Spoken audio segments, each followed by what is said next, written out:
తాజాగా ఏదైతే రుణమాఫీ గురించి రైతుల దగ్గరికి వెళ్లి బైట్స్ తీసుకోవడానికి ప్రయత్నించిన మహిళా జర్నలిస్టుల మీద కొండ్రెడ్డిపల్లిలో జరిగిన ఘటన మనందరికీ తెలిసిందే కదా! కాంగ్రెస్ కార్యకర్తలు ఏ విధంగా అయితే దాడి చేశారు. అయితే ఈ చర్య పైన, ఈ ఘటన పైన మనతో మాట్లాడడానికి ఇప్పుడు మనకు ఫోన్ కాల్‌లో తీసుకుందాము. సామాజిక విశ్లేషకులు, అలాగే తెలంగాణ ఉద్యమకారుడు గాదా ఇన్నయ్య గారిని ఒకసారి అడిగి తెలుసుకుందాం దీని మీద రియాక్షన్ ఏంటి అనేది. ఒకసారి కాల్ చేద్దాం ఆయనకి.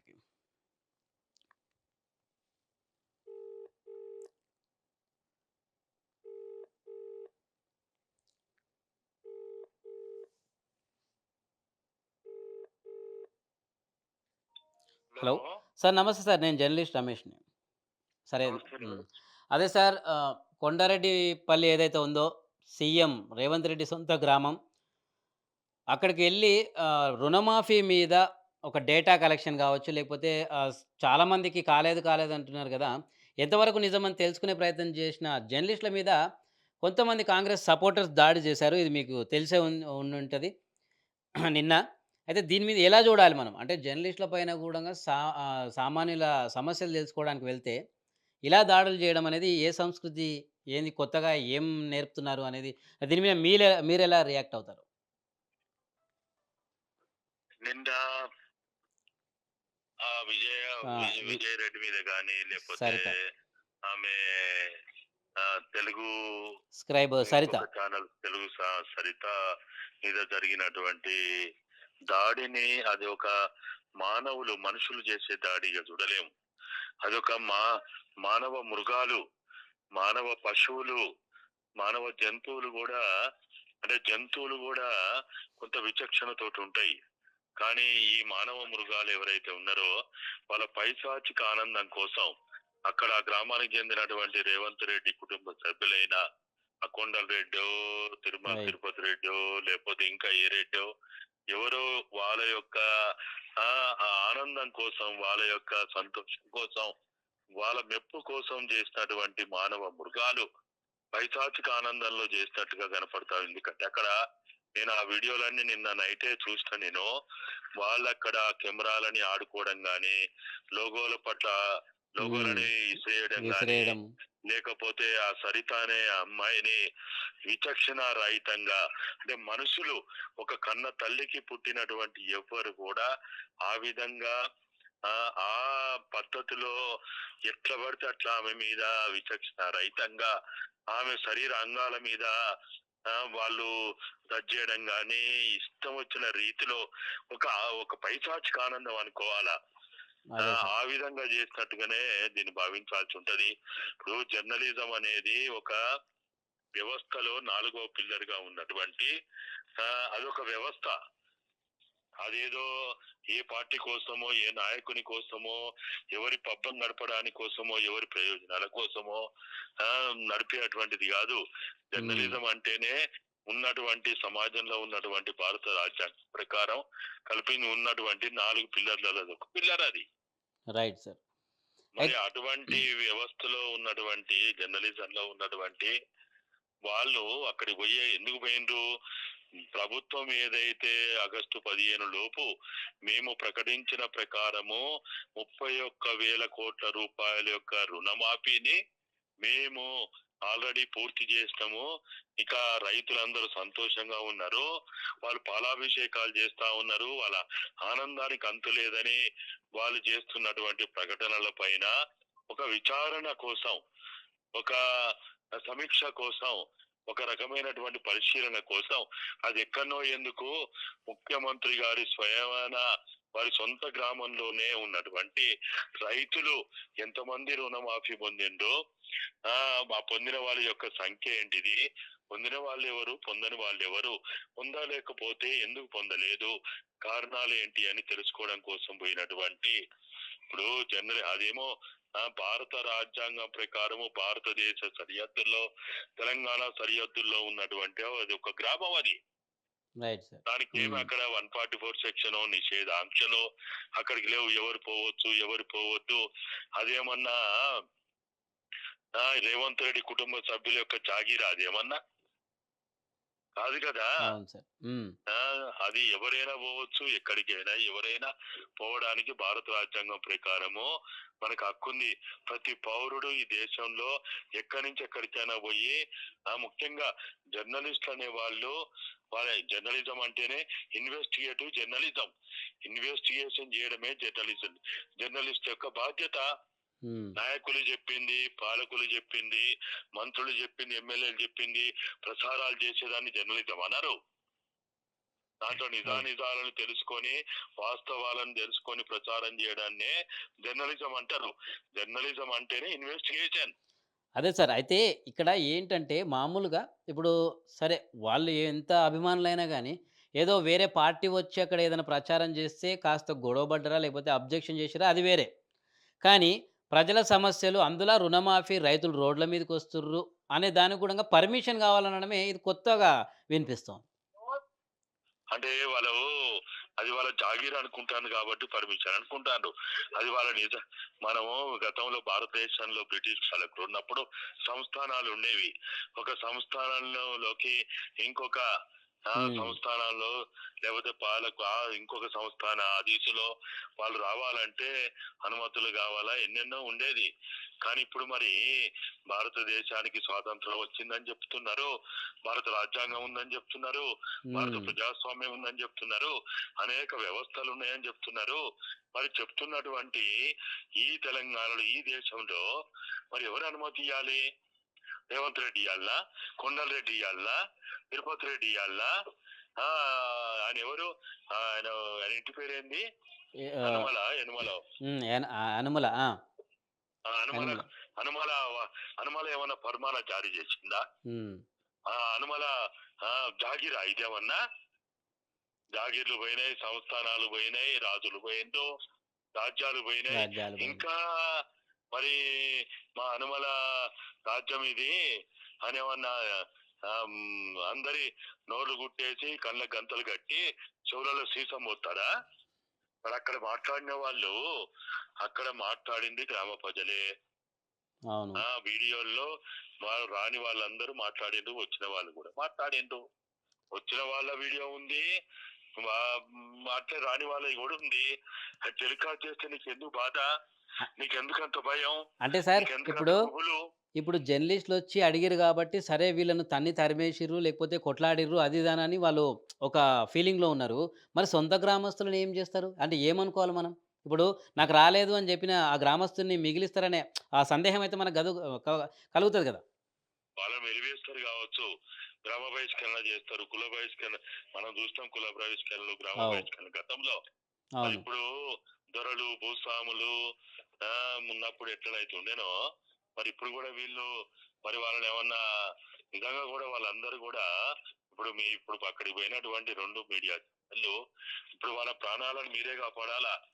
హ్మ్. ఆ మీడియా ఛానల్‌లో ఎందుకంటే ఆ వీడియోలు వాళ్ళు మాట్లాడింది వాళ్ళు అవును. స్వేచ్ఛగా ఎందుకంటే వాళ్ళ పౌరునికి ప్రాథమిక హక్కు స్వేచ్ఛగా తన భావాలని చెప్పుకునేది. అవును.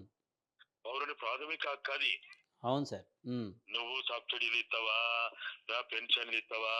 రుణమాఫీ చేస్తావా? ఆ దిక్కుమాలిన పనుల తర్వాత. రైట్. కానీ భారత రాజ్యాంగం కల్పించినటువంటి ప్రతి పౌరుని యొక్క ప్రాథమిక హక్కు తన వాక్ స్వాతంత్ర హక్కు అది. తను అనుకున్నది, తను భావించింది, తన సమస్యని వెలుగులోకి తీసుకొచ్చే హక్కు ప్రతి పౌరునికి ఉంది. భారత రాజ్యాంగం కల్పించిన హక్కు అది. మరి ఈరోజు మరి అన్ని చూస్తా ఉంటే మరి వాళ్ళ ప్రాణానికి ముప్పుందనే నాకైతే అనుమానం కలుగుతా ఉన్నది.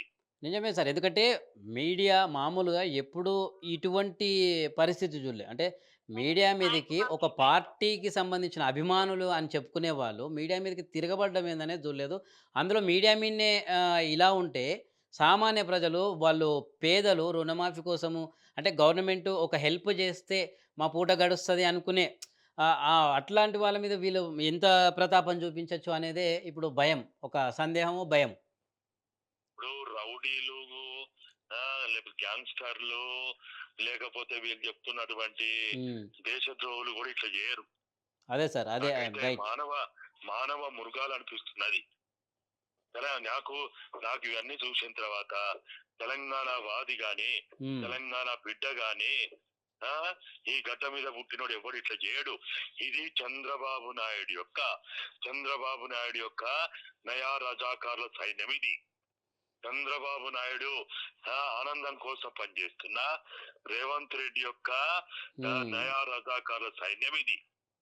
రైట్. ఎందుకంటే సార్ మామూలుగా మనము కాంగ్రెస్ పార్టీ ఎజెండా చూసుకున్న అటు జాతీయ ఆహ్, కేంద్రంలో గాని, జాతీయ రాజకీయాల్లో గాని, ఇక్కడికొచ్చినప్పుడు రాహుల్ గాంధీ 'భారత్ జోడో' యాత్రలో గాని 'మహబ్బత్ కి దుకాన్' ప్రేమలు పంచబడును అనే అదొకటి. ఇంకోటి మాది ప్రజాస్వామిక విలువలు కలిగిన పార్టీ అని చెప్పుకునే నుంచి అసలు ఎటువైపు మల్లుతుంది అంటే ఏం చెప్తారు? వాళ్ళైతే అక్కడ ఆ విధంగా చేస్తాడు ఎవ్వడు కూడా. కాంగ్రెస్ పార్టీ కార్యకర్త అని మాత్రం నేను చెప్పలేను. హ్మ్. కాంగ్రెస్ పార్టీ కార్యకర్త అయినా గాని తెలంగాణ ముద్దుబిడ్డ ఎవడైనా ఈ పనులు చేయడు. రైట్. వాడు ఖచ్చితంగా ఆ చంద్రబాబు నాయుడు ఏర్పాటు చేసినటువంటి నయా రజాకార్ల సైన్యం అది. తెలంగాణ ప్రజలు, తెలంగాణ 4 కోట్ల ప్రజలు పరా హుషార్. జాగ్రత్తగా ఉండాలి, మేల్కోవాలి.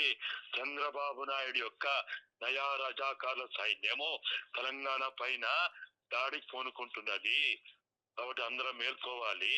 తెలంగాణలో తెలంగాణ రాష్ట్ర సాధనకు ఎట్లనైతే కులాలకి, మతాలకి, పార్టీలకి, జెండాలకి అతీతంగా అందరం కలిసినామో హ్మ్. ఇప్పుడు కూడా ఈ చంద్రబాబు నాయుడు యొక్క నయా రజాకార్ల సైన్యాన్ని ఎదుర్కోవడానికి తెలంగాణలో ఉన్న ప్రతి బిడ్డ ఇవాళ సిద్ధం కావాల్సిన అవసరం ఏర్పడింది. Right sir. అయితే ఈ ఈ మధ్య నిన్న మొన్న ఆదిలాబాద్ జిల్లాలో గూడా మీరు జూసే ఉండుంటారు కొన్ని ఘటనలు. ఏదైతే రైతులు నిరసన వ్యక్తం జేస్తే వాళ్ళను అరెస్ట్ జేసిర్రు, లాఠీ చార్జులు జేసిర్రు. రైతుల మీద లాఠీ చార్జ్ జేయడం ఏంది? అసలు ఏంటి ఈ అసలు ఈ పర్సెప్షన్ గవర్నమెంట్ పర్సెప్షన్ ఏంటి అనేది ఎట్లా విశ్లేషిస్తారు? అంటే ఇప్పుడు చేతగానోడు పాలన చేయడానికి చేతగానోడు గాని ప్రజలని ఒప్పించి మెప్పించి హ్మ్. ప్రజల సమస్యల పట్ల కన్విన్స్ చేయడం చేతగానోడు ఇవే చేస్తాడు. పోలీసులను ఉపయోగిస్తాడు, లాఠీలను ఉపయోగిస్తాడు, తుపాకులను ఉపయోగిస్తాడు. ఆ జైలు హ్మ్. జైళ్ళ పాలు చేస్తాడు, కేసులు పెడతాడు. ఇదే కదా వాళ్ళు చేసే పని. రైట్. ఇప్పుడు హ్మ్. సమస్యలుంటాయి. ప్రజలు అడిగే హక్కు వాళ్ళకుంది. నువ్వు తీర్చలేనప్పుడు తీర్చడం ఆలస్యమైద్ది అనుకున్నప్పుడు ప్రజలకు చెప్పాలి. ప్రజలకు కన్విన్స్ చేయాలి.